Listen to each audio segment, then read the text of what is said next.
The good old clap, take one. That's right. How many of you knew what you wanted to be when you were 7 years old? I did. I wanted to be world champion. Hey, is there honesty involved in this podcast? Can we be honest? You can shut your fucking lips. And then I just said, put them up, what? Let's go. He's like, you look too pretty on the wave. Get ugly. We can talk about DMT if you want. I thought we were boxing.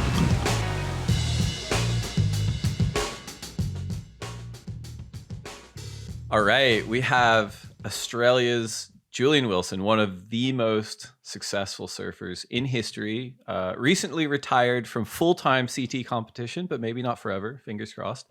Joining us on the lineup today. Julian, thanks so much for joining us. We're really honored. My absolute pleasure, Dave. I'm stoked to be on here having a chat with you. So as far as the east coast of Australia goes, I'm under the impression that you are basically a child of two worlds at the moment. You got your original home in Coolum on the Sunshine Coast and your adopted home of Meriwether in New South Wales. Where are you at today? I'm in Coolum today, and tomorrow I'll be in Meriwether. I'm sure we're going to get to this a little bit later too, but I'm under the impression that you will be returning to the competition singlet at the City of Newcastle Pro QS event, which I think will be the first time you've competed since the Olympics last year. Is that right? Yeah, that's correct. Yeah, I'm looking forward to it. I've always, ever since I was a junior, loved the Surfest event, and Warren Smith, actually, who's been running the event for a really long time, is a good friend of mine and does great things for the community there. And I'm just, proud to support him. And I'm looking forward to competing. It's pretty interesting. I'm going to get back to that later on in the conversation, because I have to imagine that whoever draws you in round one's like, hold on, I got like a pipe master in my QS event? What's going on here? I don't need to deal with that. But we'll table that for a second, because last year, July 16th, 2021, you announced a quote, indefinite break from full-time CT competition. And we're here 8 months later. But I thought what might be kind of a good jumping off point is for our listeners, if you could retrace your steps and what you were thinking at the time when you made the decision, and then really kind of what you've been up to the last 8 months. Okay. It's a pretty weighted question. There's a bit in that. we start loud on this podcast, and then we ease up, and then we get loud again. I like it. I guess what really brought the decision on was just a tough run, being away from the family, the unknowns of COVID. It was around, could pick it up at any moment, which would force not being able to compete. And obviously getting back to Australia in any great hurry wasn't possible. Flights were hard. 2-week quarantine was mandatory. And I was just in a very stressful, uncomfortable situation. And for me, competing was always a very enjoyable thing and something that I loved to do. And it made so much sense to me to put the time in and to focus on, at that time, everything was about a world title. I'd been really close. It was my number one reason for being on tour. It was what drove me every day, what motivated me. And all of a sudden I found myself so far away from where I needed to be consistent and to be seriously throwing my hat in the ring, to put a campaign together to compete for a world title. And I felt like that was due to just my priorities being seriously challenged at the time. My family is my number one priority. And obviously up until COVID was always very cool to travel, family in tow. And before my daughter was born, just my wife supported me amazingly and loved coming to the competitions. And I guess my purpose for being there and my ability to sort of prioritize competition over family just became very blurred and hard to accept that that's what I was doing.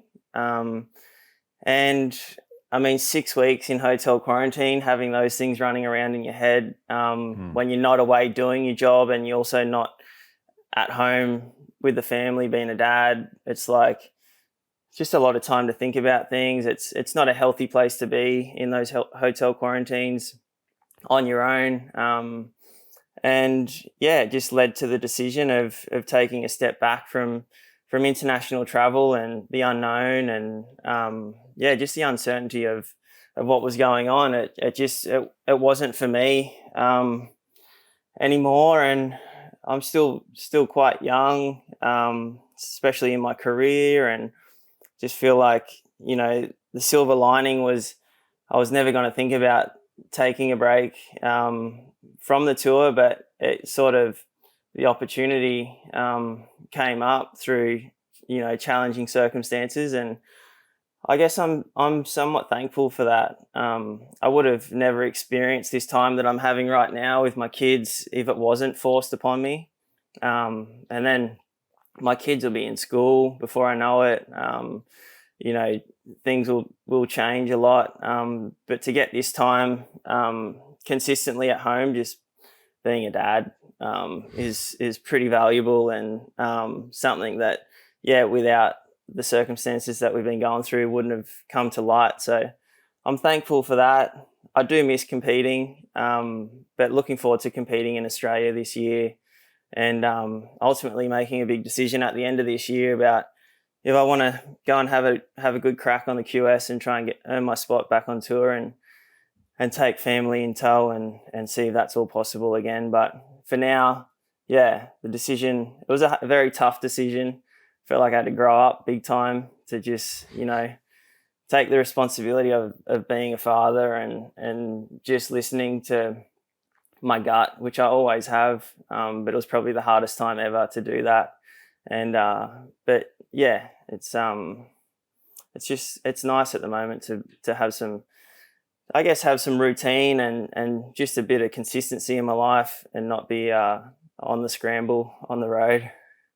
Well, I'm glad you brought that up too, because I mean, we haven't really gotten out of the global pandemic. Like, it's been 3 years, and so much has been destabilized, and so much was uncertain. And I mean, it's not like you had a decade at the elite level of the CT, but you were traveling the world so much before that anyway, and we're going to get to that too. But I'd imagine, as you pointed out, it's like, if the circumstances didn't provide you with an opportunity to take a break, it's unlikely that you would have. And at the end of the day, this might be like, whatever you decide to do next, like, so essential to kind of regroup, get that time with your family, and then decide what you want to do next. Because I'd imagine that the opportunity to bring your family on tour with you as well is a little bit contingent on just having a little more certainty on, like, where are these events going to be? What are we going to be doing? What are the protocols? Is there going to be quarantine or not? And because those questions no one's been able to answer those over the last few years, it's been really challenging. Yeah, absolutely. And I mean, and I guess, like, in reality, if I was, you know, at this point in my career, and I turned around to my sponsors and went, you know, look, hey guys, you know, I've been going hard for 10 years. I want to take a year off. You know, you guys cool with that? I'm sure it, you know, wouldn't have been taken as well as it was, with them understanding the circumstances of the pandemic and the situation that I was in, and the support's been incredible from my sponsors. So yeah, there's that just wouldn't have happened, and it wouldn't have been fair for me to ask of that either. And to be honest, there probably would have been 60% or more of me that wanted to just be on tour anyway. So yeah, it is the silver lining in it, and I'm enjoying it. I'm happy in the present moment for sure. That's really good. Now, one other question on this topic, because a funny wrinkle happened. Well, not funny, but like a wrinkle happened when you did make the announcement, because as you pointed out, like, you obviously spent a lot of time thinking about it. You felt confident in that decision, and you made that announcement before the final, what was scheduled to be the final two events of the CT. So you didn't go to Mexico, and then Tahiti got canceled, and you actually qualified. Like you were ranked 20th because of the cancellation of Tahiti. Was there any part of you that thought, oh, maybe I should take my spot and turn up at pipe, or were you pretty set in your decision at that point? Oh, I'd be lying if I said there wasn't a small part of me, for sure. And where Little the Tom Brady situation where you're like, actually, I'm gonna come back. hold the mic, just wait. Yeah. Yeah, for sure. There was a little piece of me, definitely, and that's just, I mean, showed what kind of year we were in, just to have events cancelled like that last minute, and even. Yeah, I mean, to be honest, I was just happy to get off the train. Like I didn't know where the train was going and what was around the next corner and what was going to happen. I was even thinking about it. I was watching the pipe. Was I watching the pipe QS in December last year? December or January? December. December was the QS that was the QS. John won. Yep.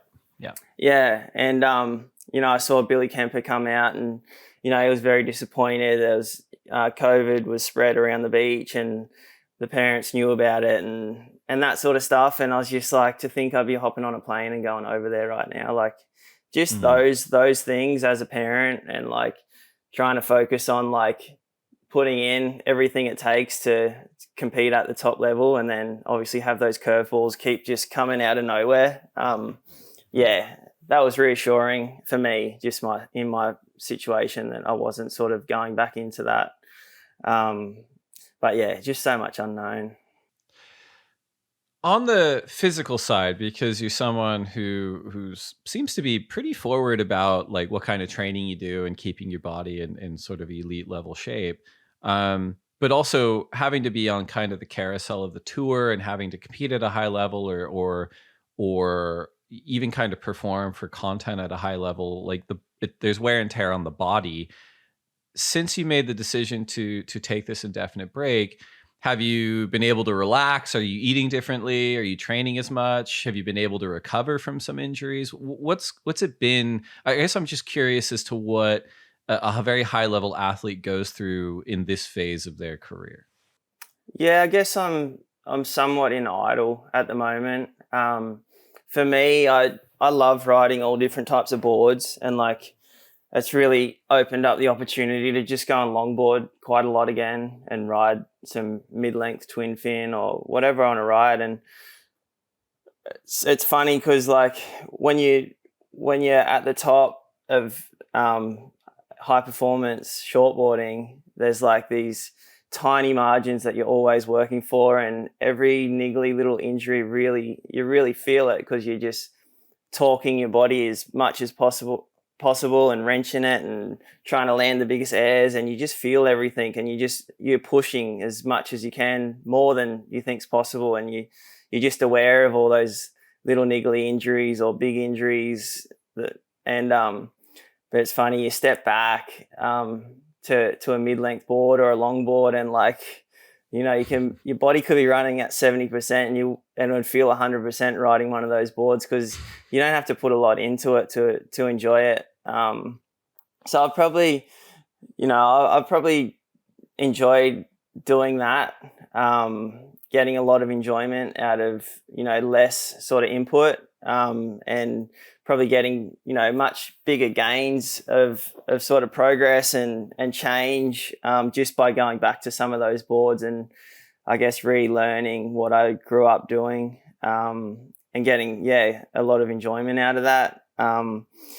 But it's funny because I'm now in a position where I'm looking forward to competing at a high level again, and on my shortboard, and I think it has been a really good thing to let my body rest and enjoy those other types of equipment. It's allowed me to sort of, I feel like, reset. And some of those niggling injuries that I've been working through for a long time, they feel pretty good. I feel fresh. So I'm looking forward to going 110% again on the shortboard and competing and seeing where I'm at and having some fun with that. But You jumped the gun on one of my favorite topics, which I usually get to at the very end. But with CT level surfers, I'm always curious as to which camp they fall into. If they're the kind of surfer that is, I have to ride my Ferrari shortboard every day, every session, in every kind of conditions, because I need to keep that as sharp as possible. Or I like to experiment and try different shapes. When you were on tour, did you have a balance of that, or were you kind of one or the other? And then after the last few months of getting to test different different, or not test, but just sort of get back on different equipment, have you noticed a difference in how you approach your shortboarding? It just feels refreshing. My expectation isn't as high, so it's not as hard to, I guess, smile riding a shortboard. I find like when you're just in the consistent sort of, I wouldn't call it a grind, but you're just looking for those just tiny margins of improvement, whether it's equipment, fins, body.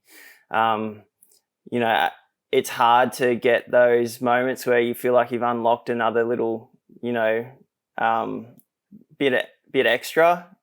To answer the first part of the question, yeah, I stuck to shortboards big time when I was chasing the top of the world tour rankings for sure. And I felt like that was what I needed to do. But it also, you kind of, there's a lot of sessions where you almost feel like you're just kind of going through the motions and you're not really finding, progress to say. It's hard to find those moments of like, oh, that felt really good, or it feels like I'm heading in the right direction. There's a lot of times where it's just like, oh, I'm just, I'll do a 30-minute heat and, I'll try and make something out of the conditions, and, that'll help me sort of create a more consistent performance for competing. But the actual like performance gains aren't necessarily there, where, you match the conditions to, equipment, and all of a sudden you just kind of unlock this like really fun, playful place to surf in, and which is just a different way of approaching things. I love both, and I enjoy going both directions, and I've definitely gone more the other direction of late, but I'm looking forward to kind of narrowing my focus back in again and sharpening my shortboarding. You mentioned, one of the drivers, perhaps the primary driver of this decision, was the opportunity to be home with your family and be more present. And you have a beautiful wife, Ashley, and your two kids. And I don't want to speak for everybody, but like I do think that that's something that I understand quite a lot, actually, just because of COVID and almost like forced presence in a way, where it's like, oh my God, like if COVID didn't hit, I'd be commuting to the office or traveling on tour or on the circus still. And that is a silver lining, being able to kind of be there and be present for your kids. And it's so enjoyable. And you have a little boy and a little girl? Yeah, little boy just turned 2 and my daughter's just recently turned 4. That's crazy. Do you notice my twins are 8. I have a boy and a girl, and they're so different. Are your kids different? Like so different. Yeah. So different. They were both meant to happen for sure. One's just mad and one's super happy and easygoing. They balance each other out. Yeah, I won't guess which is which, but I'd imagine it lines up with my kids too. The and you came from a pretty like strong based family as well. You have 2 older brothers. You got your mom and your dad, and I think Ashley's got a pretty solid family in Merriweather. Do you guys all get to hang out and spend time with extended family as well? Yeah, we do, and we're up on the Sunshine Coast at the moment in Coolum. We've been here for 3.5 months. We had Christmas and we've had a good amount of time. Probably the most time I've had in Coolum since I was, 15. I feel like the last time I spent 3.5 months here, I can't remember. But yeah, for us, like, I guess we don't really do, especially now not being on the tour, like, any spare time, we kind of will either be in Coolum. That's kind of our holiday spot because our permanent residence is in Merewether. And, you know, yeah, we value both of our families greatly and love spending time with them. So we kind of share our time between both places. And, yeah, it's nice. We're going to take a quick break to get a word in from our sponsors. And when we come back, we're going to dig a little bit deeper into just where you came from and how we got here. No worries. All right. So we were talking about family, but maybe break it down for us. Where were you born? Where were you raised? What was family life like for you growing up?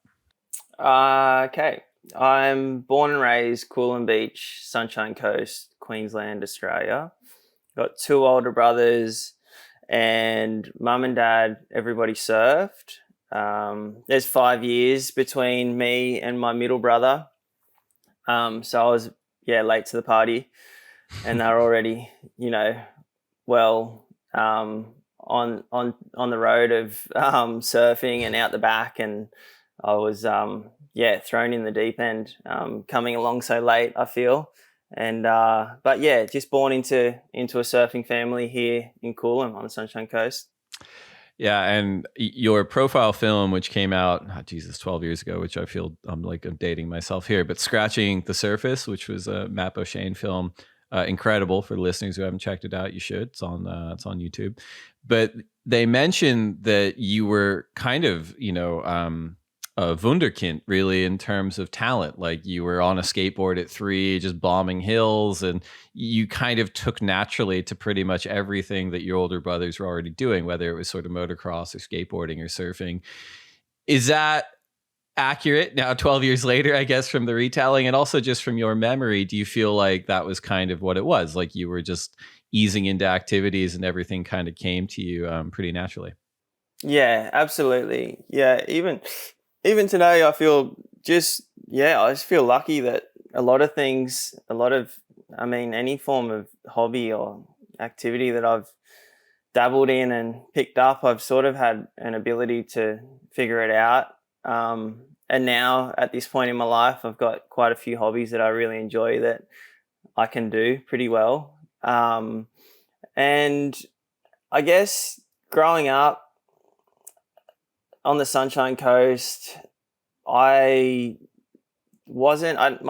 parents were never like, oh, you kind of need to focus in one direction or the other. I'd come home, I'd very, very rarely surf before school, which is like, once I sort of qualified for the world tour and was starting to hear everybody's stories on how they got there and stuff, I was just like, oh, I was not on that trajectory. I wasn't on that program, but I'd come home from school and I'd grab the shovel, Dad's work shovel, out of the garage, and I'd go and build BMX jumps and spend my afternoon doing that. Or I'd just skate down to the skate park and spend the afternoon skating. There was no great consistency to doing one activity over the other. And I didn't really have sparring partners in my local town. Probably more so on the longboarding. There was a big group of kids. We're all similar age that we all love doing the Noosa Longboarding Club, and we get together once a month, and there was some competition in that. But otherwise, I just was doing whatever my friends wanted to do. And yeah, we rode dirt bikes, we rode BMX, we skated a lot. Surfing was just sort of a part, that was just one of the hobbies. Boogie boarded a lot.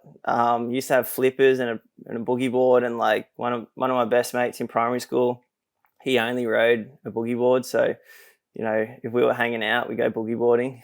So yeah, that was just sort of my childhood. And my brothers were just that bit older where I was not really cool enough to kind of fit in with their mates. So after school and that sort of stuff, they'd be doing their own thing.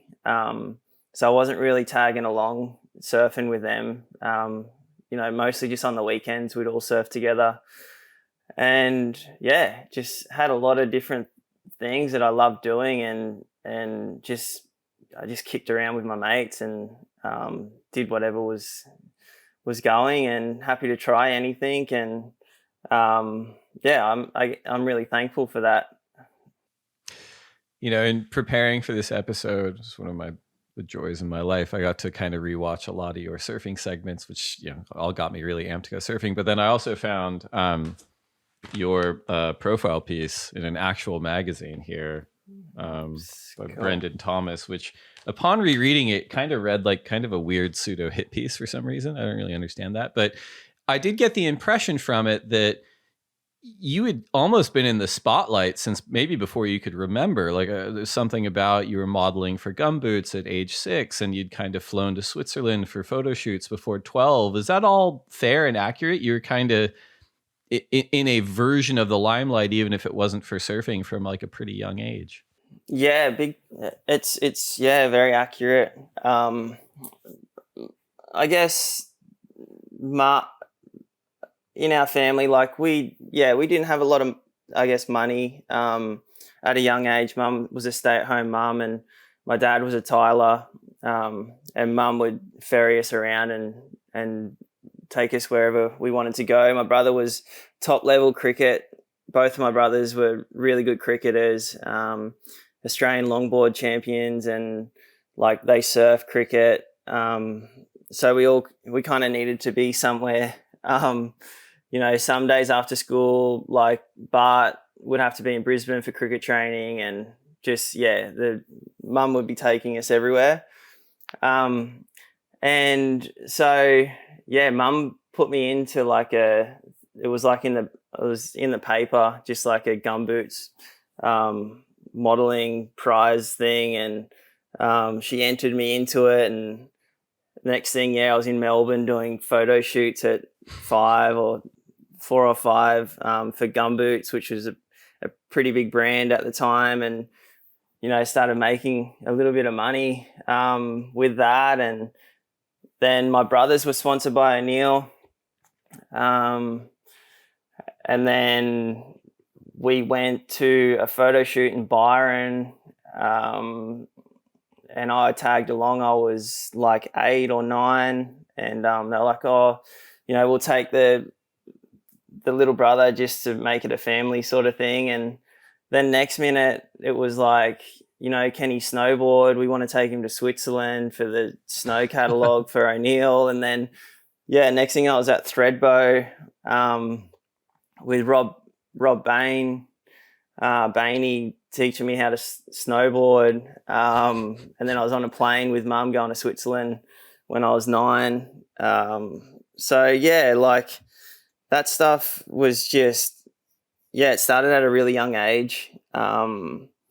I think Mum probably picked on me a bit because she would have loved to have had a girl, especially being the third in line. And I'm sure she had some fun dressing me up in pink at times. And obviously, like the sort of modeling stuff, she sort of threw me in the deep end there at a young age. And I remember, like, it didn't bother me too much. I could still skate around, and a lot of the photos in the catalogs and stuff that they use was, skating along the wharf at in Melbourne, or just being a kid and having fun. It wasn't too posed and preppy, so still got to be a kid. But it started from a really young age. And I think I've always just wanted to give back to Mum and Dad for creating sort of the opportunity that we had, and how much fun I got to have I realized that at a really young age that, Dad wasn't making great money laying tiles, and Mum was, able to stay at home and look after us and drive us around. So it was always sort of, if there was any opportunity to help out, to give back to the life that I was sort of born into, I was going to throw my hand up. And I guess my whole career sort of being, I think, led guided by those early memories and just growing up being very lucky to grow up in a family that that loved me and that would do anything for us to have a good time. It's so interesting to me too, because there's been similar conversations that we've had, whether it's been with John or Jordy or Kolohe, and not that you guys are all the same, but you're of a similar kind of age in the sense of you all came up and kind of rose to prominence at a time when the surfing world and I guess the action sports industry was really peaking, like in terms of value and in terms of money being spent. And here you are, this like demonstrably and objectively like good looking little kid that's already going on photo shoots, but then it seems like it's kind of rare actually, like where you have someone that is good at that kind of part of the gig in the terms of modeling, but also very like objectively talented. You mentioned your brother's winning the title, but you won the Australian junior longboard title at 14, and then you win the ISA junior title over Jordy and Jeremy at 16. Like you kind of have both things happening at the same time. And did you have that self-awareness at the time that you were like, I guess in a way, like very desired by the industry, also delivering results wise, and everything was kind of coming to you naturally? Or is that something you've kind of noticed through, I guess, sort of history kind of reflection? I felt like from a really young age, there was always a great pressure that I put on myself. And I guess at a young age, your friends really aren't afraid to say what they want to say. And to get all those photos and sponsorship at such a young age, it's always a lot of it was like, oh, he's just got some good looks and that's all it is, sort of thing. So I think I always was out to sort of prove to people that it wasn't just because I had blonde hair and a suntan. It was like I genuinely like, I'm going to fight tooth and nail to like prove to you, to everybody that like, I can beat who I need to beat to earn my spot. So it was always a motivating factor for me to sort of, obviously like it wasn't a choice of mine to have, an image that was likable, like, to take photos and to have those opportunities come at a young age, like that's completely out of my control.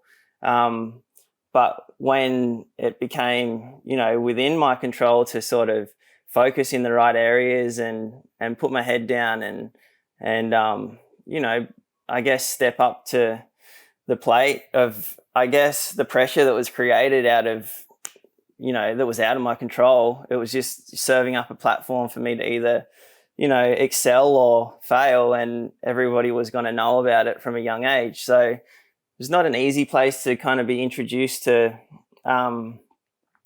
mostly like competitive surfing, especially in the shortboard scene. It was just so competitive from such a young age. Like some of my very first experiences growing up doing the longboarding club at Noosa, and then we did a little bit of traveling to do longboarding events as a family. But like the first moment that like I stepped foot at D-Bar and like did wasn't an Oki Gromcom, but it was just one of the grommet events at D-Bar, and like Jordy was twice as tall as me, and Jeremy was surfing rings around me, and like Jordy had like all the swagger you could imagine. Just growing up from a tough world over there, and he was just like, oh, I'm going to kick your ass, and what do you don't even bother paddling out, sort of thing. And I'm just like, holy shit, this is like, it's an intimidating world. But I guess having two older brothers was what sort of held me in good stead, because I always was trying to perform to like fit in with my older brothers, and it was always like a challenge to step up and be accepted. And they were, we were years apart. So the level was always almost unachievable. So I guess, when I kind of got introduced to shortboard competition and some very talented surfers and a lot of confidence oozing out of them. It was intimidating, but also like an amazing challenge that sort of triggered my shortboarding career and trajectory. It's so interesting to me just to hear you talk about it too, because as you pointed out, it's like, well, you have no control over like the way you look or the way that, you know, society views that in terms of value or anything. And as you pointed out, it's like, well, I'm not going to say no to an opportunity to support my family. But I wonder if you would kind of classify some of the pushback it sounds like you got as like the tall poppy syndrome in Australia, right? Where they're like, you're getting way too much hype, like we're going to cut you down. And it almost sounds like your response to that in a way was like, well, no, I'm actually going to fulfill this kind of shell that the hype machines created for me, and then I'm going to surpass it because I'm motivated to not only meet the standards that they're kind of making for me, but break them. Is that fair? Do you think the tall poppy comment's fair as well? Yeah, definitely. I think just living like from a very young age, like in the, I guess, public environment, like uncomfortably just with that. You know, I was never settled, like never just sort of content with like where I was at. I always felt like I had something to prove. And I think that was a massive part in, I guess, where I was able to get to. And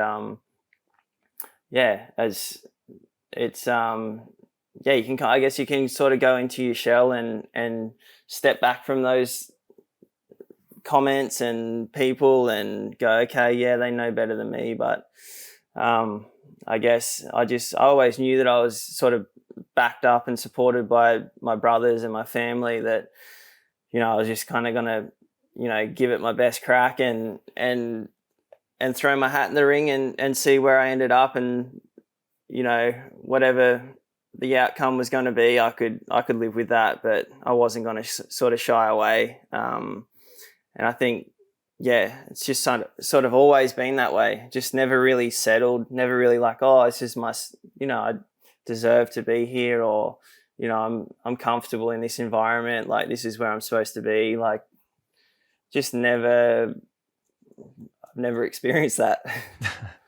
Well, I mean, like friction creates momentum, and you see this in world-class athletes around the world. I mean, was the Jordan story from The Last Dance, where he's like making up like adversaries at dinner, you know, over nothing because he needs something, right? Like, and you don't always have to make things up. Sometimes those things are there, but it doesn't sound like you ever felt at ease, you know, not so much from family side. It sounds like they're hugely supportive, but just from a professional side of like, especially when you're a teenager in early 20s, like going through the professional surfing kind of industrial complex, it doesn't sound like you were ever at ease in where you were at.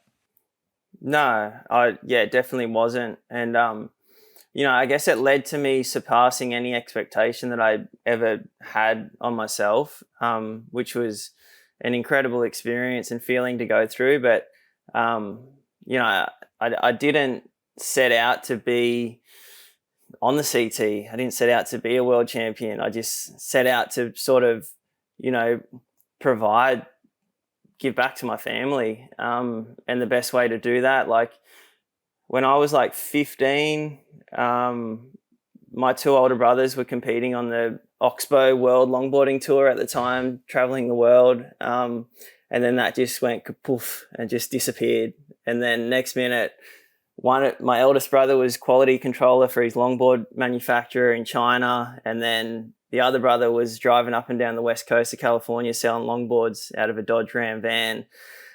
And I just remember at 15 that like longboarding wasn't going to be a pathway for me to provide for my family. And I made a very clear decision and that was probably the last time I ever competed on a longboard. And it was I just went, okay, like, you know, my opportunity is on the shortboard. I've had some success so far. I think I can do it. I'm going to put everything into that. And, you know, it led to an amazing opportunity and the career has been, you know, amazing to give back to my family and now have my own family that I can support through surfing and shortboarding.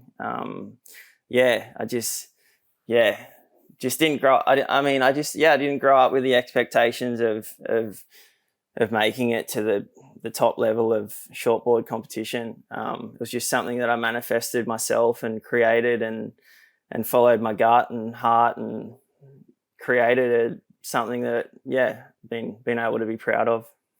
Where do I want to go with that? It's so interesting. You mentioned earlier in the decision to take a step back from the CT was because being on the CT for you, specifically at the end of at least that part of your run, for you was like, I'm here to win a world title. Like, I'm going to keep competing to win a world title.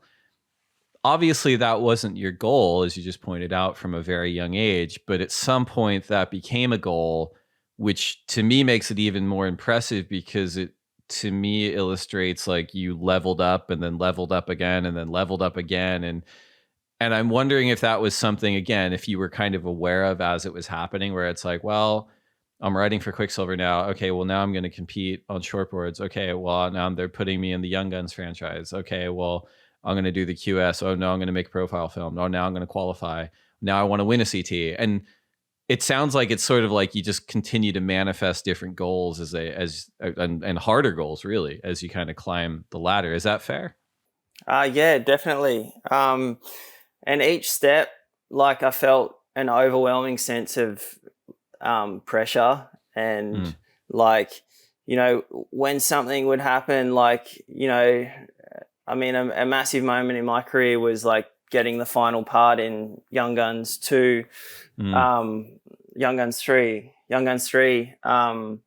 over Dane and Kelly. And like at the time, like to get the closing section of like a major surf movie was like, that was, you know, the free surfing's equivalent of like winning a world title. Like that was the premium section. And that, like, you know, that was an incredible moment for me. But then on the flip side of that, it's like, well, like, you know, what's next? Like, oh, he's destined to make the world tour. He's, you know, what's he going to do? Like, what's his next steps? And then, just like, I guess I was just living in the moment of like, okay, what's my next step? How do I get there? It's nerve-wracking. Like, you know, what if I don't get there? What if I don't get to the world tour? I'll be this, you know, like, you know, get all the hype of sponsorship, support and be on, billboards and everything, but actually like competitively, like I haven't made it anywhere yet until made the world tour. So, it's just, I guess just living uncomfortably and always having, I guess the biggest thing for me, like that always sort of balanced me out and made me want to keep like moving forward and sort of breaking down new territory that I wasn't sure I was able to attack, was just coming back to Coolum and resetting. I'd spent so much time on the road, but like every time I'd come back to Coolum, like it'd just be that same like reset mode where, you know, I had access to all the hobbies and things that I loved doing and grew up doing. And it was just like, you know, I'd spend a week in that environment and I'd be like, okay, like that's who I am. You know, I know who I am. I'm going to go back out, spend 4 months on the road away from family and friends. And, you know, that this is what I do it for. And, I guess it always gave me great strength to go and travel the world. And I mean, it's a very vulnerable position to put yourself in. It's just out there, like, especially on the QS, that was the most intimidating time because you'd fly to Spain. You know, I was traveling on my own the year that I did the QS, lose first heat at Pantene. And then I'd be, you know, going over to Canada for the next event and like, you know, like places I'd never been to before in my life and going and trying to compete with, you know, I felt like a lot of pressure to earn a spot on the tour and just a lot of time to think about things on your own, traveling in planes and the stresses of that. It was just, you know, I think you really got to have that, I guess, connection to home or just who you are and what you know, where you come from and your reason for putting in that, for being in that uncomfortable environment, chasing something that has a great meaning to you. I think I've always been thankful to reset and reconnect with my hometown of Coolum. That was a huge pillar in my career. I'm sure it was. It's I mean, you said something interesting there too about you have to be very comfortable in who you are and know who you are, but we're also talking about you having to do this as a teenager or like an early 20, you know, like I'm 38, I barely know who I am. Like it's just a hard thing to do. And as you pointed out, like your profile in the surfing world was so mammoth at the time. Still is, but like absolutely at the time, like Young Guns 3 section, I think that was the one that was to NXS song, which was amazing. It's a really great segment. Thank you, Lane Beachley, for that. She got that song. Yeah, she rolled over and asked Kirk Pengilly if that'd be okay. That's great.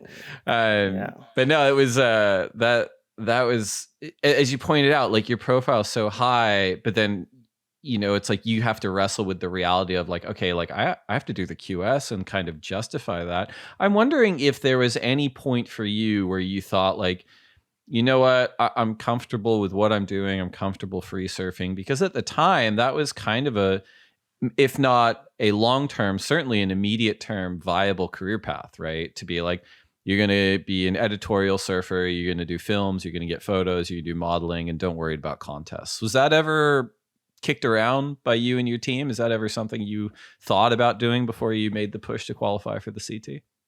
Never crossed my mind at all.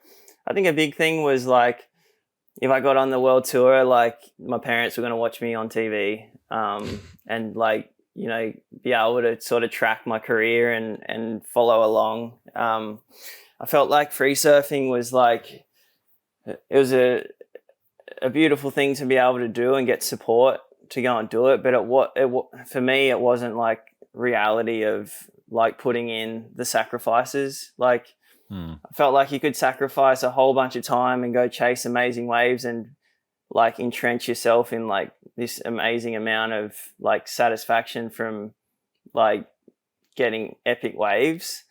But like you're also in a very comfortable environment, you know, probably eating really well, surfing when you want to surf, waiting on the tides, like those things that just to me, that wasn't an option. It was like, you know, I have to be in this uncomfortable environment. I have to fight for, you know, a career. I got to fight for a paycheck. I want to like support my family. I want to give back. I love my community in Coolum and the Sunshine Coast. Like, you know, aside from,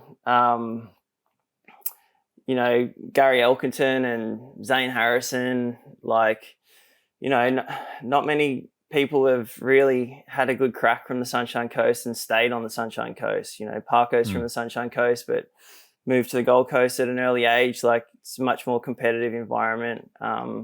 But yeah, I was just always really motivated by that. Just, you know, being rooted on the Sunshine Coast and like just being proud to come back and see the kids that are the local kids and just, you know, because there was definitely times in my career where I felt like, oh, maybe I should move to the Gold Coast. It's a lot more competitive. The waves are a lot better.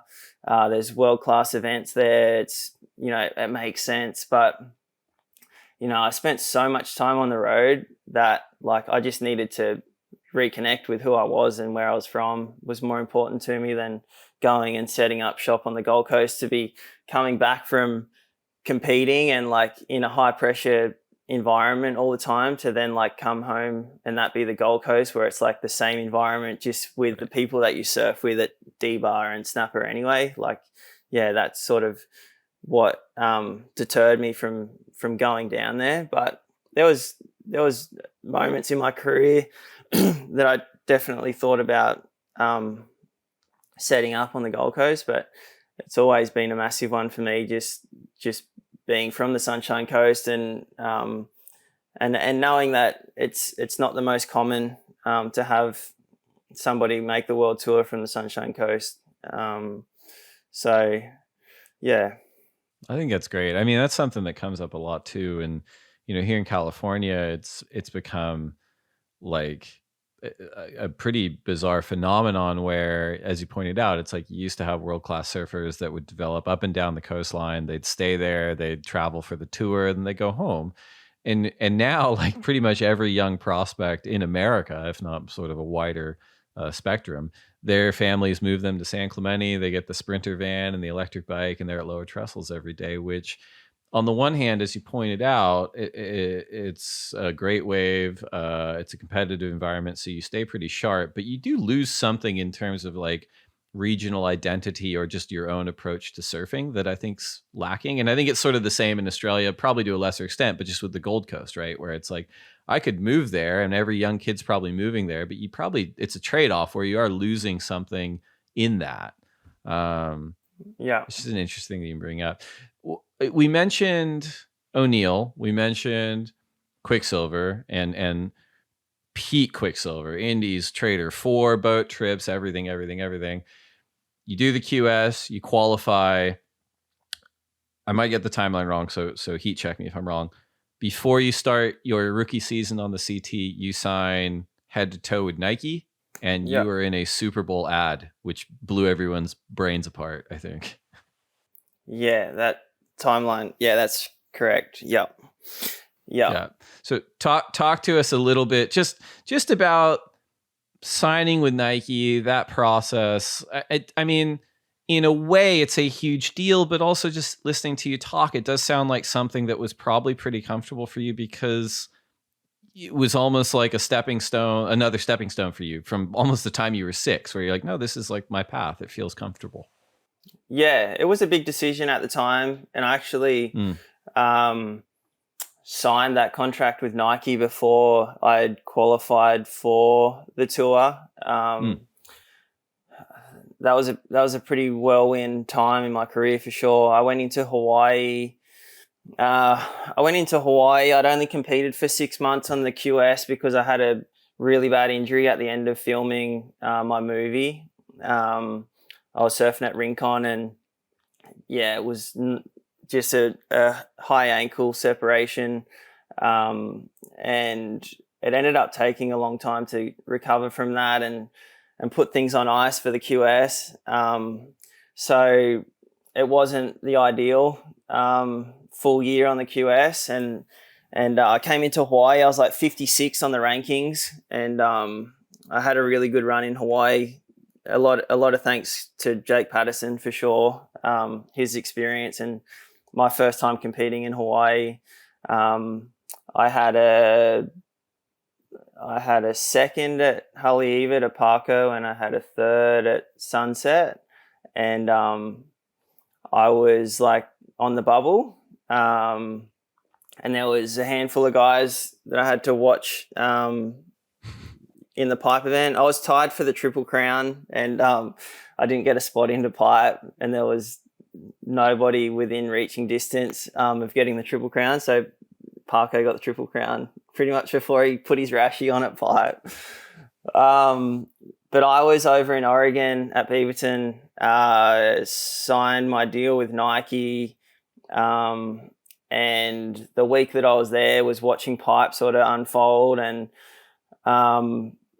I ended up getting in. Tommy Whitaker lost in round 3, and that was when he fell off tour. And I got in onto the CT by 1 spot. I got Tommy's spot. So yeah, it was again a pretty high pressure situation that I was signing up for, especially if I didn't qualify for the tour at that time, and I'd be going back in for another year on the QS.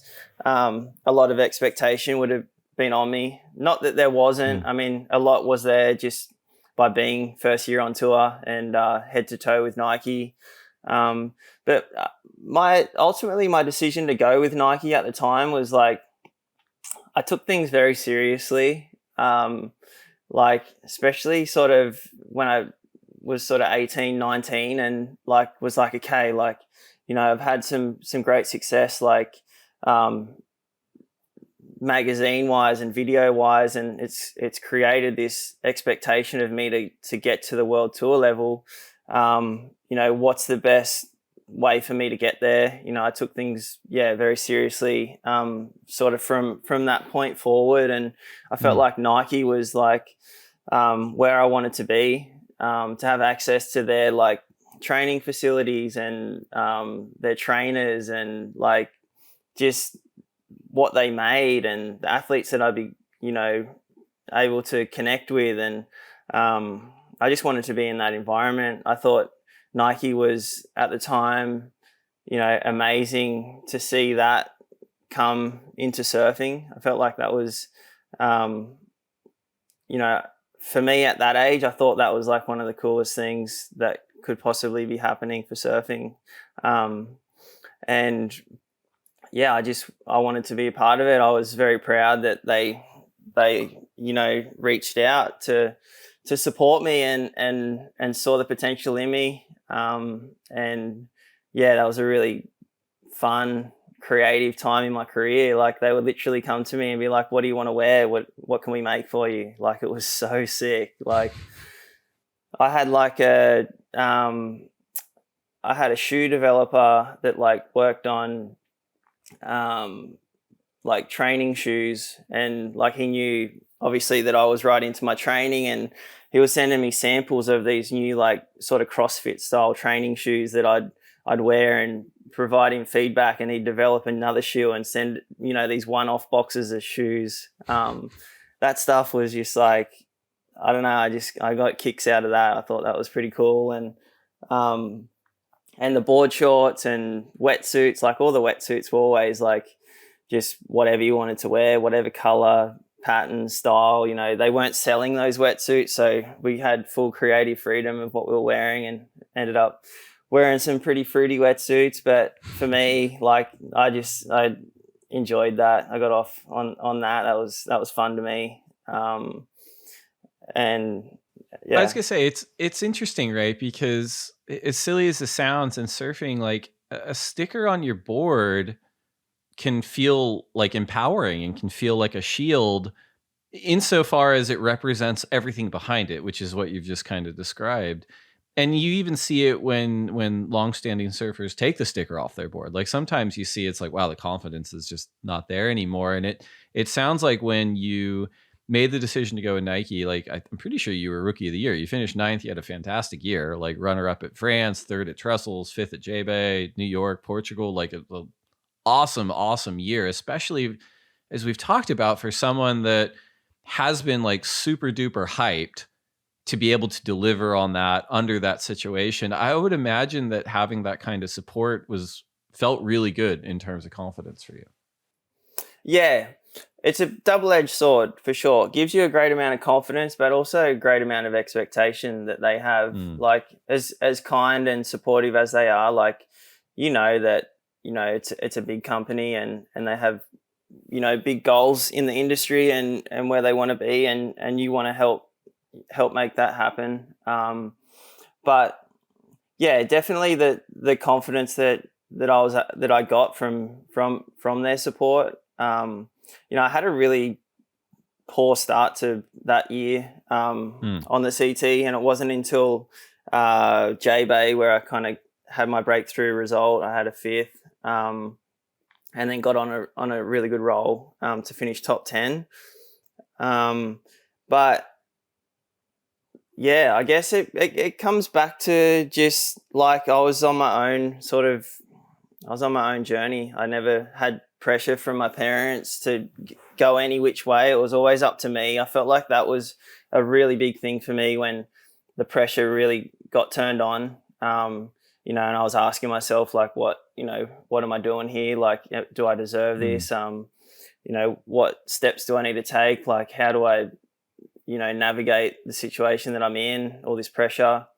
For me, it was always kind of came back to, being led by my own decisions and what I wanted and how I was able to get there and what I needed to do. That was just something that, without sort of being told what to do, like when to surf, how to surf, where I should be focusing. It all sort of was something that I manifested and created on my own. So then when I got to later in my career, when I was out on the road overseas, doing it by myself, and things got tough, poor results consistently, and you know, the pressure and stuff, it was something where I was confident that, you know, I was able to sort of, you know, navigate those situations on my own and back myself and climb out of those sort of funks and create good results and good momentum. But yeah. You're on tour, at least so far, because we're going to talk about it in a bit, but for 10 years, and we could easily spend 2 hours on every year, but we're not going to do that.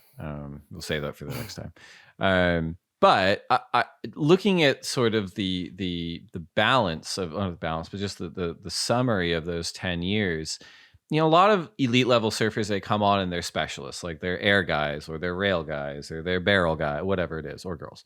But I mean, your performances, like wins in Portugal, at Pipeline, Chopu, the Gold Coast, France, like really is like number one. 5 CT wins is an incredible career already, but those are just such varied venues. Also, like it's not just beach breaks and it's not just barrels. Like it's so many different things. And you know, you're 7 years in the top 10. There's a runner up in 2018. You had like one of the most solid 10-year stints on tour imaginable. And I know there are some injuries in there as well, but when you kind of look back at those 10 years, do you, just from a surfing standpoint, think that you had kind of weak spots in your surfing? Or do you think that you were pretty level across every venue that you competed at? And on the other side of that question, I guess, if you did, what were your strengths, if there were some that like counterbalance that? I think for me, from early on getting on the world tour, like consistency was such a big thing for me. There was areas that I could get big gains in, and then there was some areas that I felt were sort of my strengths. And I kind of wanted everything to sort of sit within the same sort of probably 10% of each other. So like, you know, if I could run 80% consistency, you know, for the year across all events, I'm going to be there at the end of the year with a shot at the title. That for me, that was something that I always thought was important. And like, I always wanted to, I mean, I never felt like there was an event that I'd go into and go, oh yeah, this is my event. This is sort of my pet event. I'm going to, you know, I'm calling in a quarters here. Like I know that that's, you know, just what's expected and what I'm going to get. But it was never like that. Probably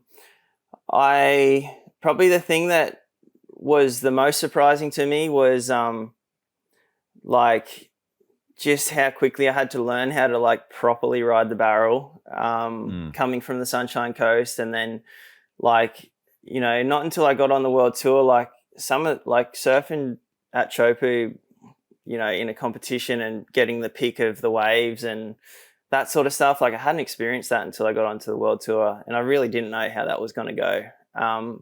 But that was definitely like the area that I got the biggest gains in, and that I was most uncomfortable with and unsure of. Like, you know, I felt like those events like Chopu and Pipeline were going to be the events for me that like were going to be really tough to like get a good result. Where I felt like the beach breaks and point breaks, that was something that I could be competitive. So I probably got the most enjoyment out of finding those gains and sort of surprising myself by, you know, really trying to learn those waves and learn the technique and equipment. And like, that was really fun and really rewarding, and especially to win those events. Like, coming from where I come from without, you know, a backside barrel happens on the Sunshine Coast, you might get the opportunity,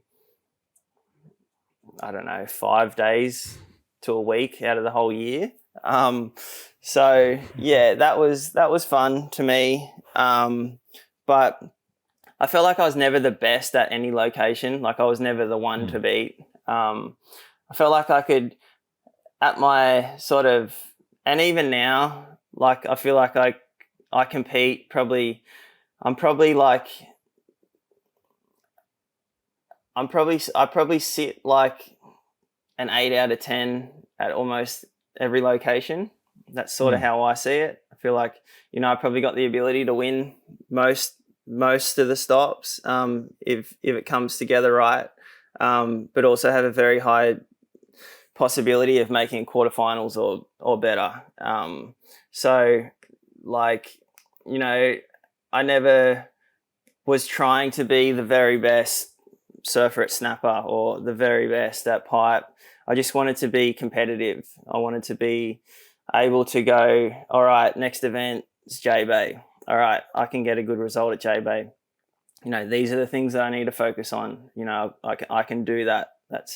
And I felt like that from pretty early on when I got on the world tour. It was just like that chopu and pipeline that I was like, oh shit, like where's this gonna go? Like what type of wave do you need to identify to get a good score? Like where do you take off? Like what size board do you ride? I remember my first year at pipe, I was just like, it was like third reef and I was in a heat with CJ and I was watching Jamie and Jamie O'Brien, and I was just had in my head that I was going to go out there and like figure out, how to take off under the lip on the first reef and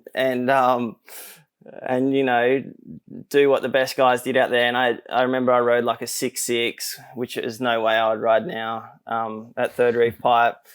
And I was just airdropping on like 8-foot waves from top to bottom and like scraping off the bottom and ducking under the lip and then going over the falls. It was just like a roller coaster ride. But I felt like, just the willingness to have a crack and get in there. I learnt a lot from it. And I was obviously able to fine tune, what risks were worth taking and what equipment made sense for what conditions and identifying good waves and spending a lot of time in the water at those locations. But yeah, I feel like I'm,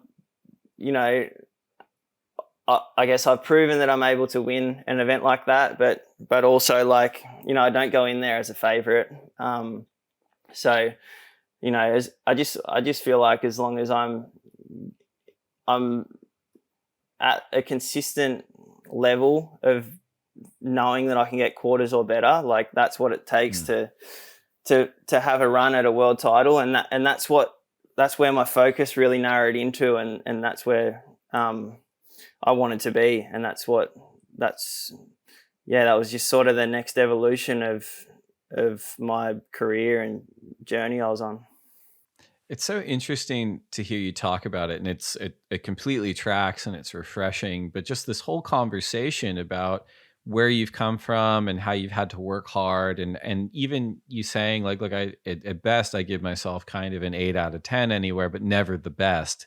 And the dissonance between that reality, right, and kind of how like the surfing world maybe interpreted you just from all the marketing, right? Which, as you point out, like you don't have any control over that. But whether it's Quicksilver or Nike or Hurley or Red Bull or whoever, they're pushing you as like, here is the best, like game changing everywhere, a top to bottom thing. And while that's earned in a lot of ways, it's just, it's interesting just to hear you kind of say, look, I mean, I was hoping to do well here kind of thing. It's just really interesting to me. And even looking at your time on tour, because as we pointed out, like, you leveled up to the point where you're like, I'm here to win a world title. Like I'm here to do it. 2011 to 2021, like 2011, Kelly wins his 11th world title, 2012's Joel, 2013's Mick again. So those are like three guys from generations before you, several generations before you. Gabby wins in 2014. Then it's Adriano in 2015, John 2016, John again 2017. I'm going to screw this up now. Gabby 2018, Italo 2019, Gabby 2021. So my point is that you at 33 kind of split the difference between those groups of people winning the world title. And in a way, I wonder if you ever felt like your surfing, especially in those early years, was almost ahead of its time, because you were so technically proficient on the skate inspired kind of surfing, you know, pop shove-its and big aerials and everything else. And maybe that was underappreciated for long enough to the point where this next generation came in and probably took what you did and started doing their own thing with it. Did that ever kind of strike you on tour when you were competing? Yeah, it did a little bit for sure.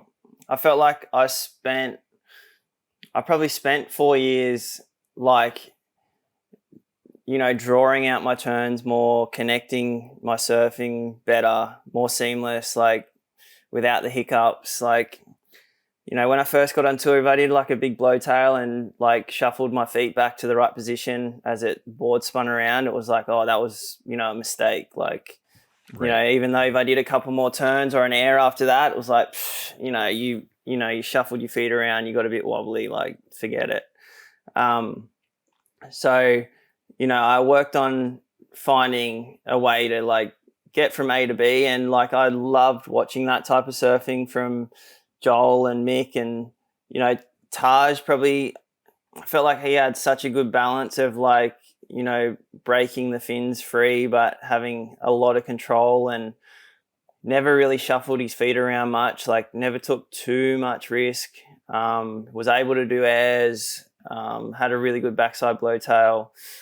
He was somebody that I really like honed in on when I got on tour. And obviously Dane was in his own league. Like Dane still forever will be in his own league. Like nobody, I mean, to some of the turns that he was able to do and get excellent scores off one turn on like a, you know, like in Puerto Rico and that stuff, like there's just, you know, mind blowing what he was doing. And I felt like that was like out of reality, but I felt like, yeah, Taj, like I had such a good combination of like style and flair, and was able to get really good scores. And then he would sort of lose me a little bit when it came to like big gnarly waves, and, you know, he wasn't always going to take the most risk, or, you know, and then he, you know, then I'd like definitely Andy and like those kind of guys is where I sort of shifted my attention when the waves got really gnarly. But yeah, going back to the scoring, yeah, I felt like I had to iron things out, smooth things out, no hiccups, more consistency, just identifying the nicest wave, and getting from A to B to get those excellent scores. And then there was like, you know, but also I guess like the ego in me was always like, well, like it's actually not what I enjoy doing the most. So like there was moments where like, you know, I may have done like a cool air or a varial or whatever, and it would have felt really cool, but then like I felt rewarded for like the risk that I was taking, and I get super frustrated and I vent my frustration at the judges, which was something that you could do back then. And I just, I'd get quite hot-headed about it, and was sort of, fighting for, you know, that it didn't have to look perfect for it to be the most critical surfing.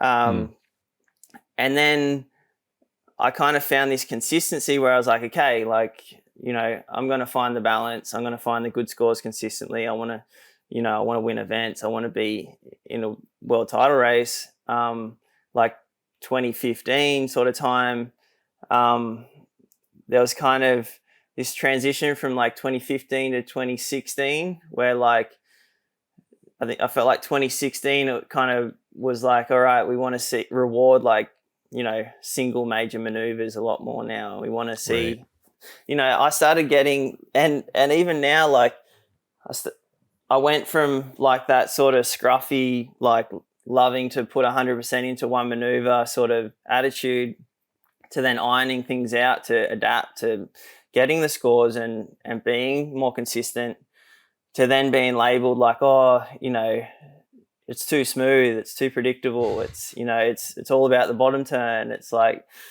okay, well, you know, that's, you know, I'm just kind of trying to be the best competitive surfer that I can be, because that's why I'm here.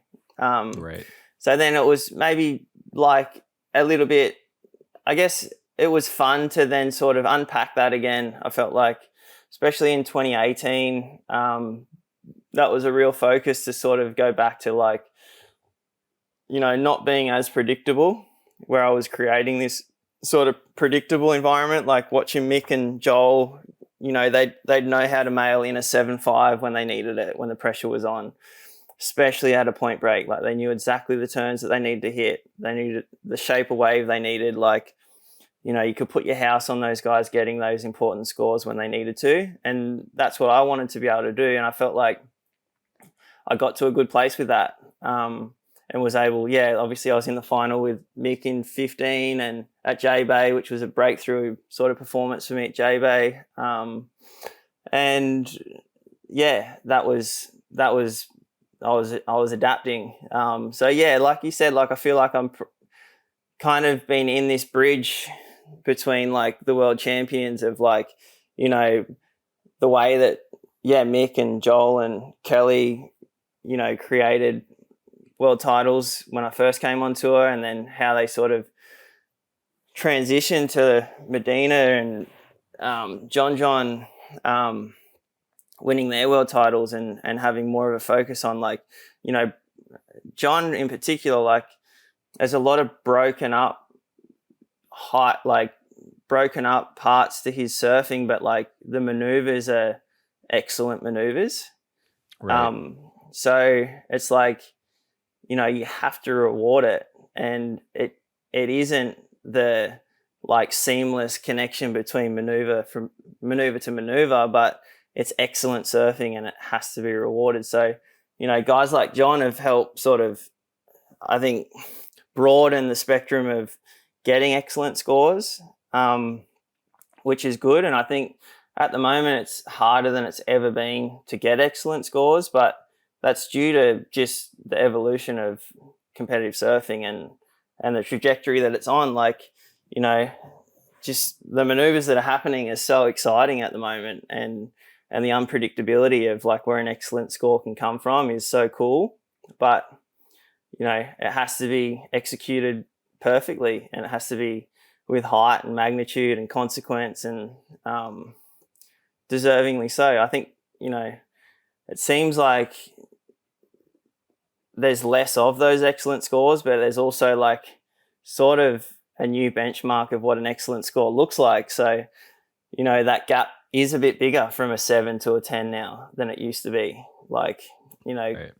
It's not just falling into that perfect wave on the day that you get extra barreled on, and there's a bit of like, oh, is he going to make it? Is he not? It's like, no, it's like, it's like he's disappeared twice on the foam ball, and he's, taken off under the lip, and looks like it even seemed like just watching Pipe this year, like even just board choice,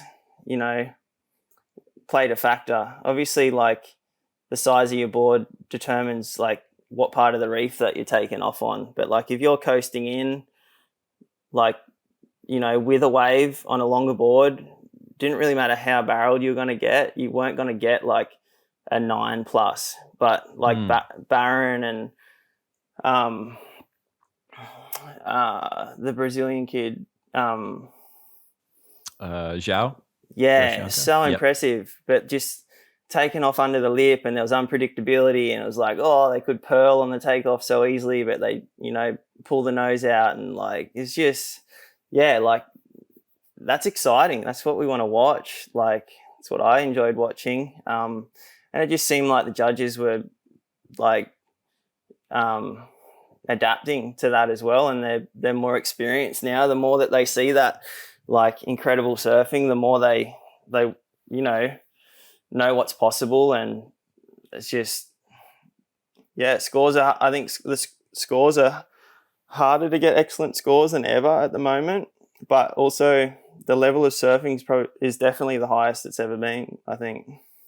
Yeah. I mean, you said, we're going to have to move on because Hendo's going to kill me. But I mean, you mentioned that John is kind of forcing that transition in the scoring. But I'd argue that it was surfers like yourself that actually forced the conversation for John to be able to do that, because you were in there before having to kind of battle a different approach to surfing. And that like lays the groundwork for change to happen a lot of times. But we are going to get to 2 more topics, and we've got our listener questions for you, but we're going to do one more quick break to get a word in from our sponsors, and we'll be right back.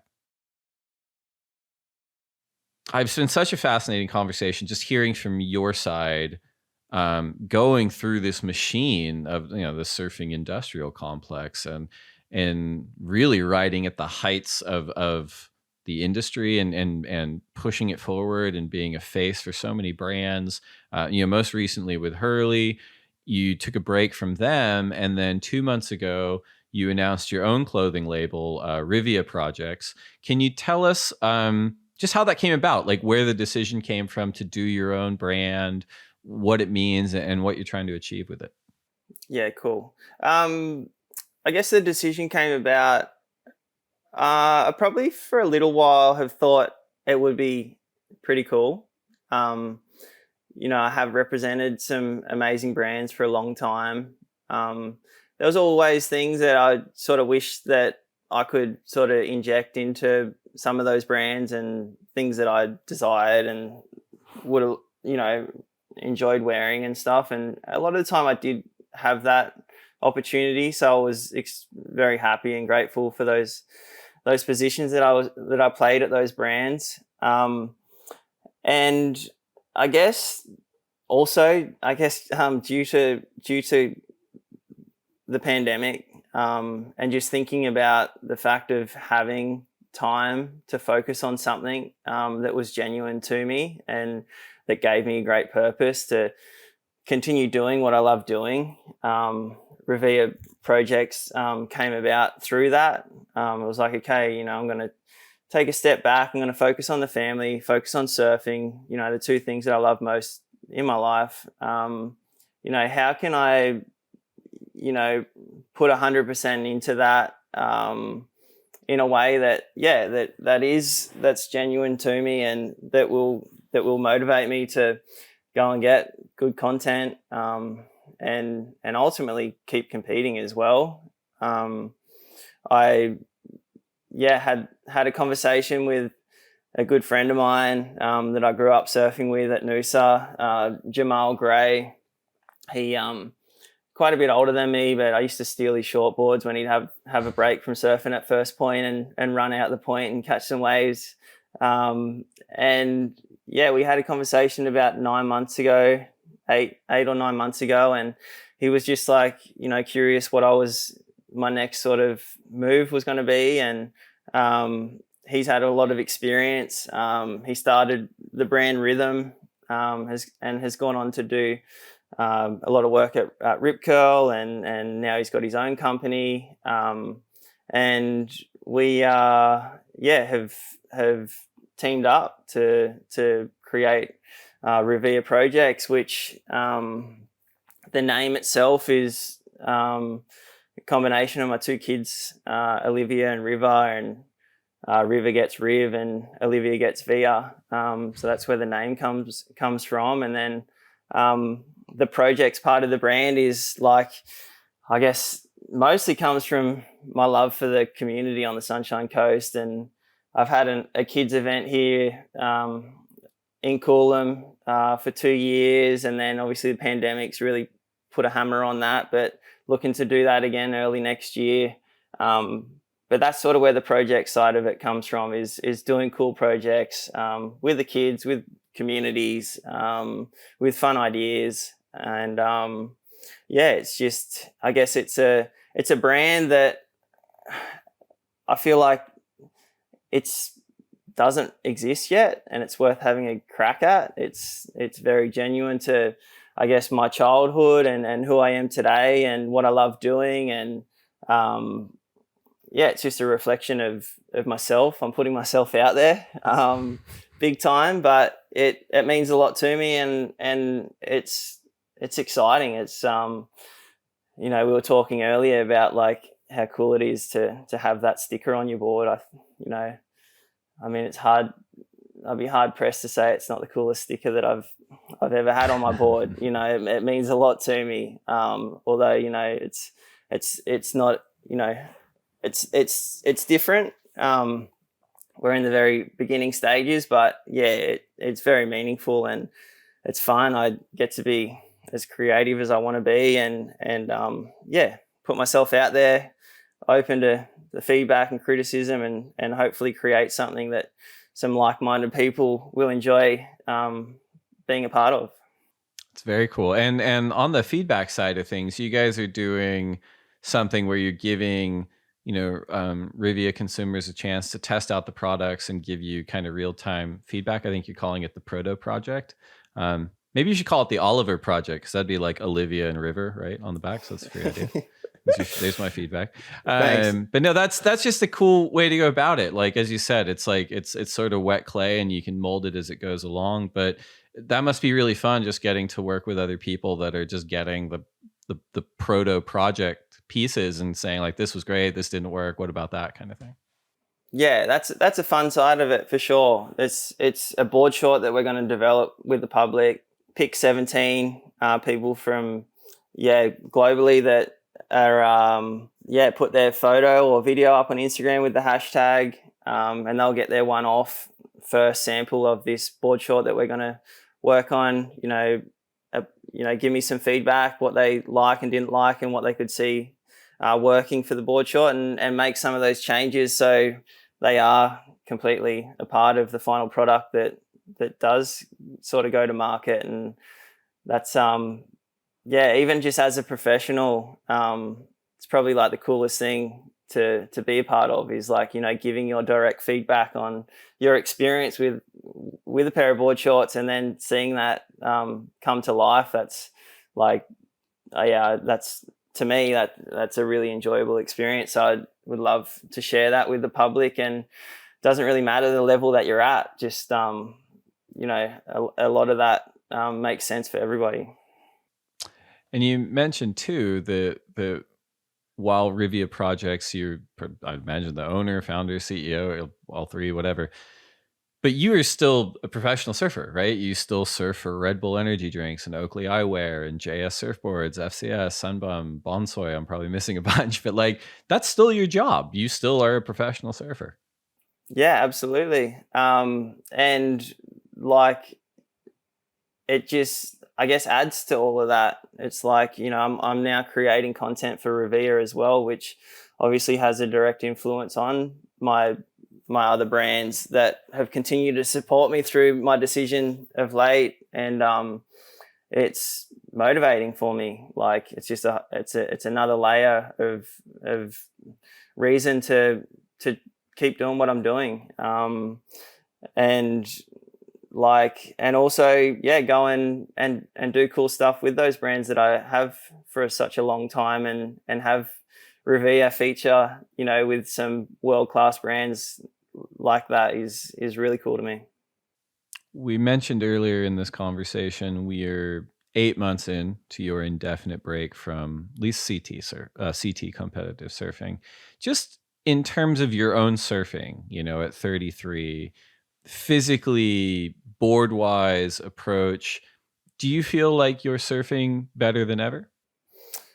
I feel like I'm in the prime of my surfing ability for sure. And when I focus on just that, like shortboarding, I feel like it is in a really good place, and I am enjoying it a lot. In the last 8 months, I've experienced quite a lot with just my shortboard design, and just trying to see if there is something that I'm missing, just by, you know, going, like, I've always dabbled in my design and you know, like, a competitive board is one thing and a free surfing board is another thing.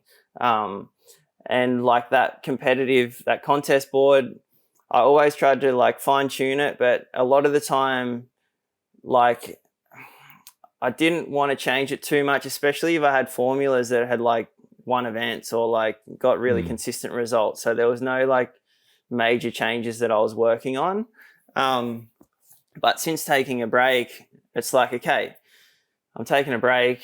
I'm going to really sort of like pull apart these contest boards and, you know, apply some pretty radical changes and start trying that and just see if there is like a more consistent board that, you know, is easier to land airs on, which rotates better in the air, which, you know, transitions better, which has more forward speed in little waves, or just those things. And I've probably been through about 8 or 10 boards that, like, those, because I am still competing and obviously competing here very soon next week. I'm still focused on that and finding enjoyment in working on equipment that I want to compete on.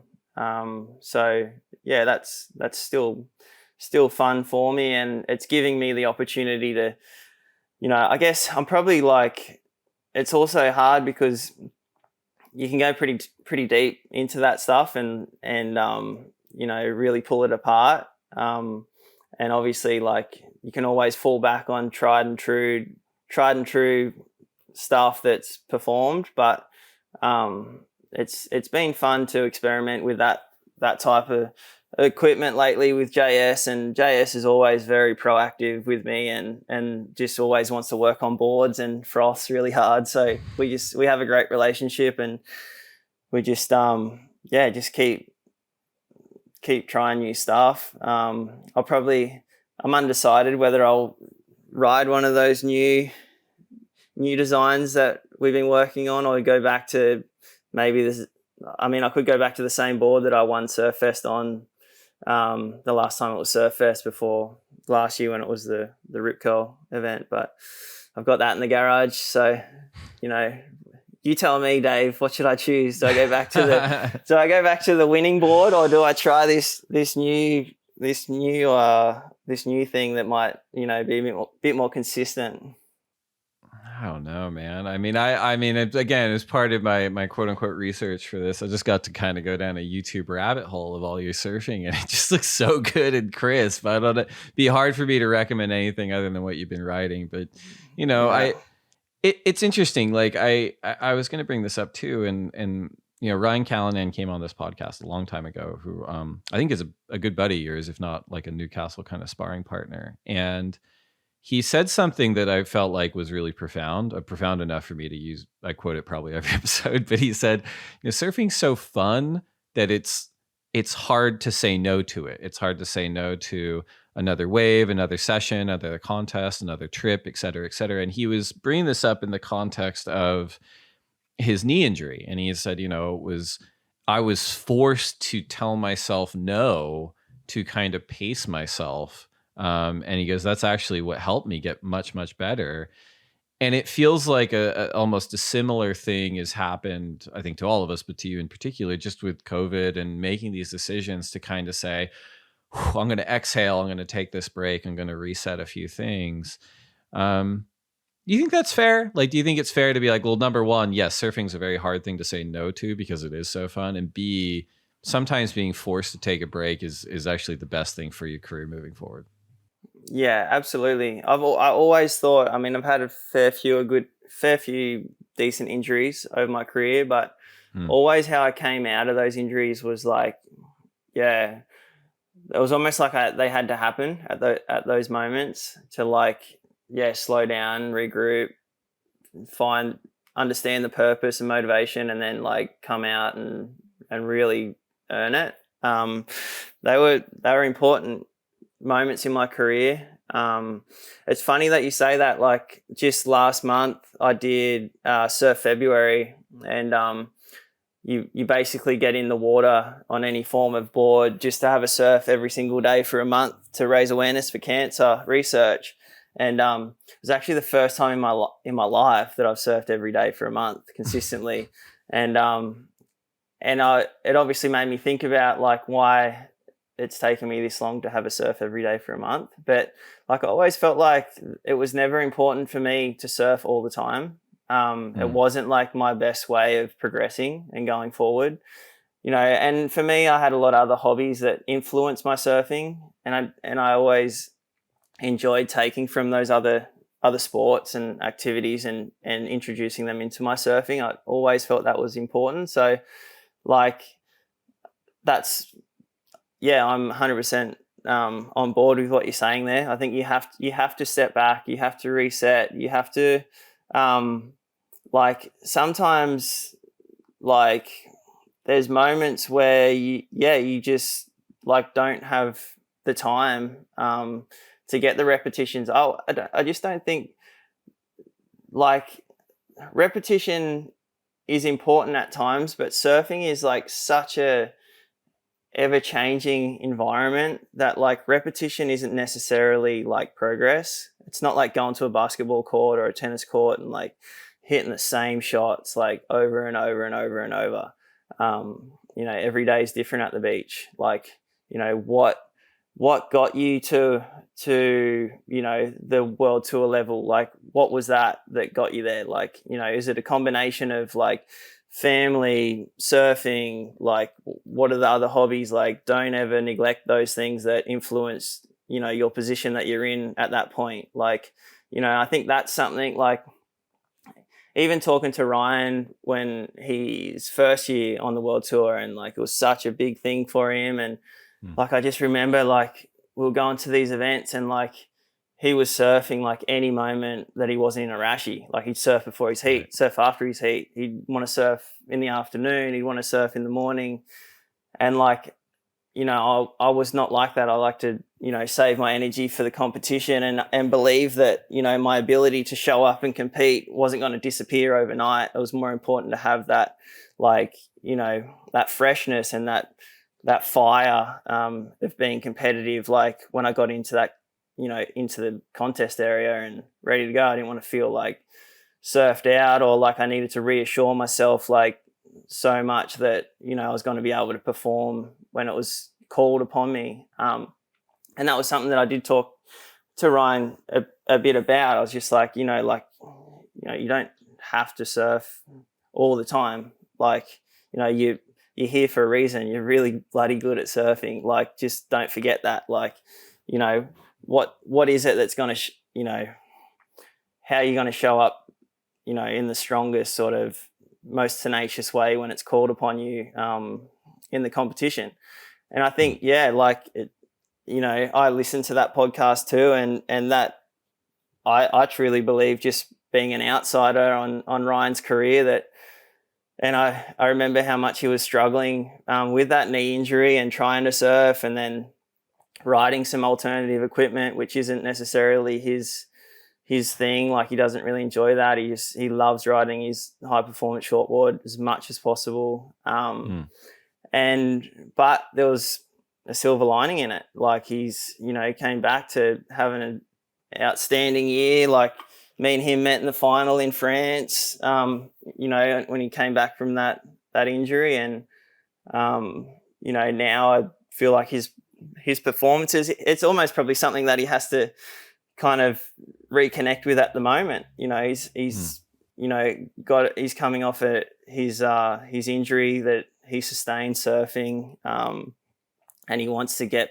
you know, there's a lot of pressure at the moment with the halfway cut off, and he's probably surfing more than ever right now, just trying to get his like consistency back up and his confidence back up. But, you know, as we saw just from the competitions, it wasn't his surfing, it was, you know, just a few decisions and wave selection that's the only, you know, difference. And, you know, I'm sure, you know, Bells he's had one of his breakthrough performances at Bells. I'll back him there. And Margaret's, he was, aside from John, he was probably the standout surfer at Margaret's last year too. So yeah, I think, there's a big lesson in that for sure. Just stepping back to almost taking one step back to go two steps forward with surfing. I think, you know, it was amazing spending a lot of time with Kelly, like, especially at a young age, like on those boat trips and stuff. Like, I'd just be like 3 surfs a day. Like, I want to get clips. I want to like get content. Like, you know, that's what I'm here for. Where's Kelly? Where's Kelly? Where's Kelly? And like, you know, spent so much time on the boat, so much time in his room. But then, like, you know, he would go and have his 2-hour window when it suited him and would surf incredibly. And like, you know, even at the contest, like, Kelly's never the one that's out before the events ever.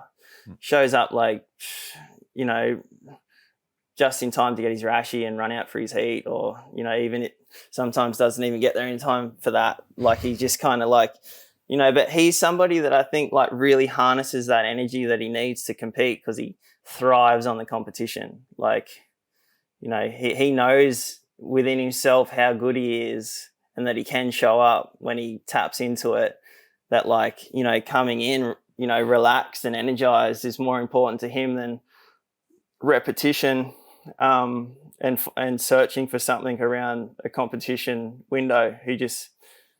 He's probably surfs the least out of anybody, I think, and he's had the longest career. As you know, there's probably something in that, but I'm sure. I mean, I'm put out there just in getting to talk to you over the last, you know, hour and a half.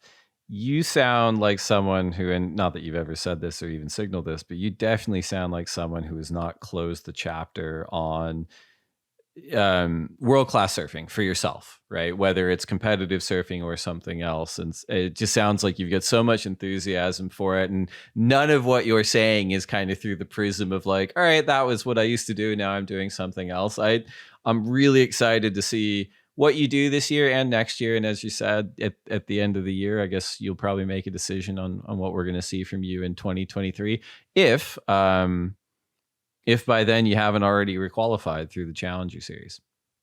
yeah, thanks, Dave. Yeah, I'm gonna. Hopefully, I can do the Challenger events at Snapper and Manly this year. I think because I did give up my spot last year, gives me the ability, as long as every CT surfer doesn't show up at Snapper, I think I'm first in. So yeah, looking forward to that. Big points there, obviously. But yeah, I still love competition. I didn't step back because my desire to compete isn't there. It's just my priorities were challenged, and that made sense for me to take the direction that I did, and I own that. I'm proud of that, but I still love competing, and the rest of my career is still unknown and unwritten. So just kind of keep being, I guess, led by my priorities and see where I end up, and just enjoy position that I'm in. I'm thankful for the career that I've had so far, but I definitely feel quite young and feel like I'm in a really good part of my life, performance-wise, surfing-wise. So I'm still going to enjoy that and make the most of that, and hopefully make some cool content and do some competitions and hang out with the family. Excellent. Well, we've got two more quick sections. The first is questions from the Instagram community. And we do this every episode. And producer Hendo is telling me that this was like 10 times more questions than we've ever received. So you definitely have people that have a lot of questions, as do I.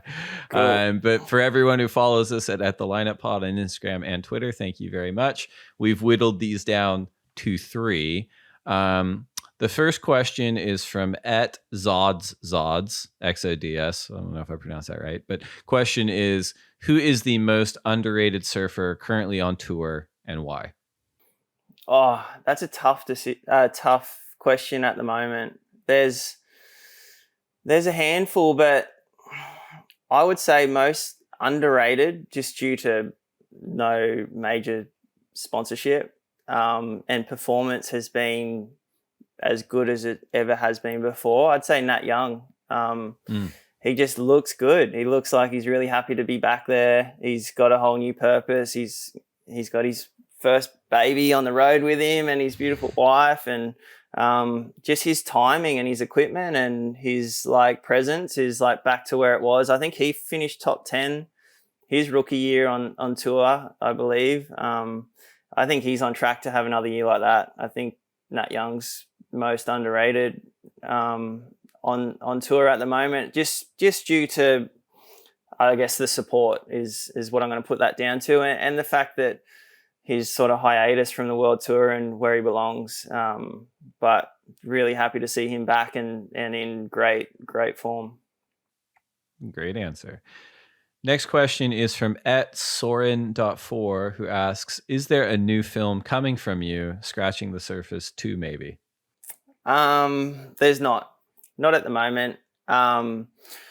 But this is going to be the first year in a very long time that I'm going to be able to chase some good waves and get some good content. So it could be something that I do work on. I just think the environment for like what people want to see at the moment is like, it's really hard to hold on to like good content for more than like 12 months. And to create a good movie, like you need, I feel like you need sort of 18 months minimum to make a really like proper legit movie. And I just, I mean, I kind of want to, you know, keep showing what I'm doing and, you know, maybe go and reconnect with some old friends that have relocated their lives and still surfing for other purposes in good waves, and go and connect with some of those relationships and maybe document that sort of stuff and share that. But there'll be sort of weekly and daily content updates, just when the waves get good and what I'm up to. But at the moment, no scratching the surface in the pipeline.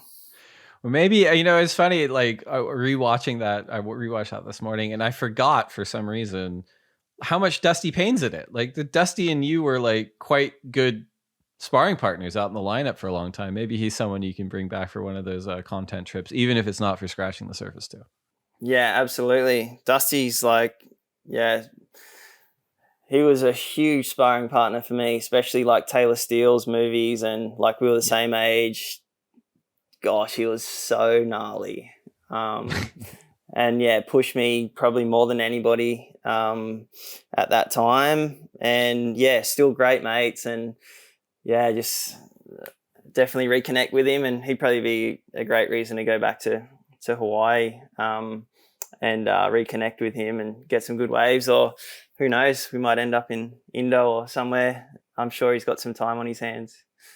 I like it. Last question we pulled from the Instagram community is from Iceland. Oh, Iceland. Okay, I got it. It took me a second. Rivvia Projects. Okay. How do you deal with defeat, disappointment in yourself? How do I deal with it?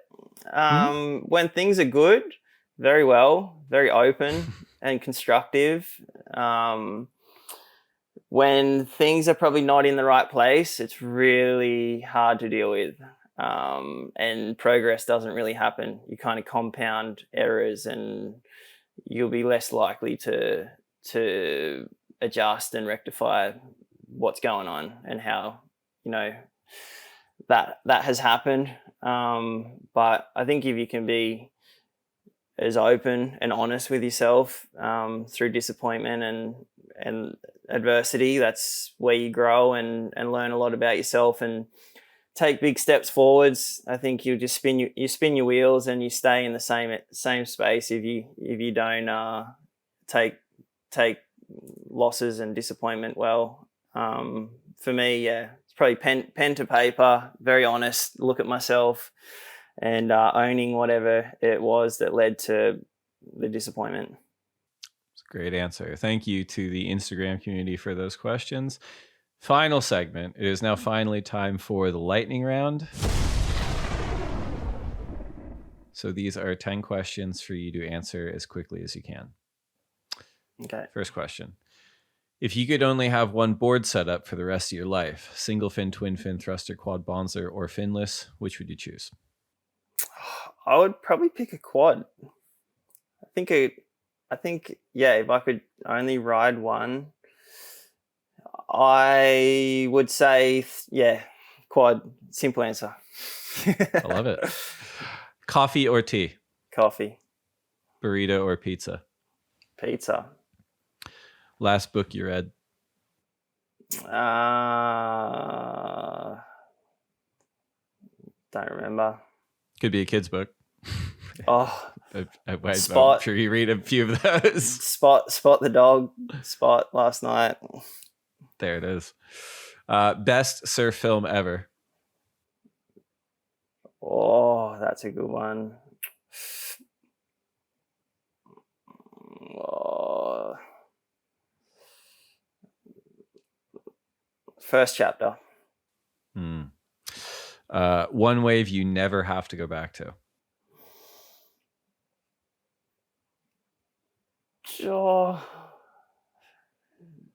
never had that bad of an experience at any wave. That's fair. It's funny that question, like I want to say like the first 80 episodes, everyone had an answer right away. And then after that, everyone's like, no, I don't have one. So it's anyway. So maybe everyone's just become a lot more reflective during COVID. Everyone's like, no, I'd go anywhere. Yeah. Take me anywhere. Okay, next question. Oh, if you only get to surf one wave for the rest of your life.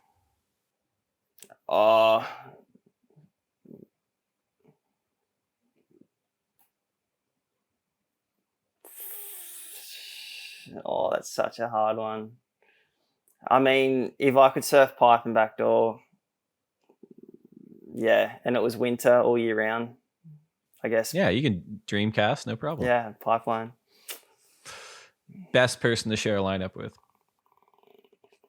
Oh, my kids. Oh, my wife, actually. The rare occasion that she comes out with me. But just the family, yeah. My kids just started coming out on the end of the longboard with me. And then my wife actually can surf. She's been emotionally scarred from she was on the beach at J Bay in 2015 during the final, and it actually really set things back for her. But now that now that the kids are like keen and getting out there with me, she's coming out and she can totally surf, catch her own waves. She's got the balance. So that's the family's the best to share the lineup with. Love it. Worst person to share a lineup with?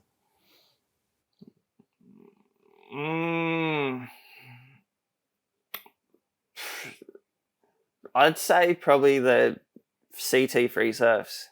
There's just every good wave is being ridden and taken off from the best spot, and like there's just no room for scraps. It's just like the hardest time to get a good wave because the level's just through the roof, and especially Chopu, like the free surfs is just crazy. Like everyone just is not afraid to take off the deepest and they can still make it, and you don't get waves. Well, you do, but like you really got to earn them. That answer actually comes up a lot on this podcast. All right, last one. Okay, finish this sentence. I will next achieve a state of happiness by breathing and staying present. Just being with my family. That's what makes me happy. Answers. Julian Wilson, thank you so much for coming on the podcast. This has been a real treat for me. I mean, we could have gone on for 10 hours. I did my best to restrain myself, but I'm really looking forward to watching you compete in Merriweather, and congrats on your time with the family, and I'm looking forward to what you're doing next. Congrats on the Rivvia Projects, and I hope I get to run into you soon. Cool, Dave. Really appreciate your time, mate. Thank you. Stoked to come on and have a chat. Right on.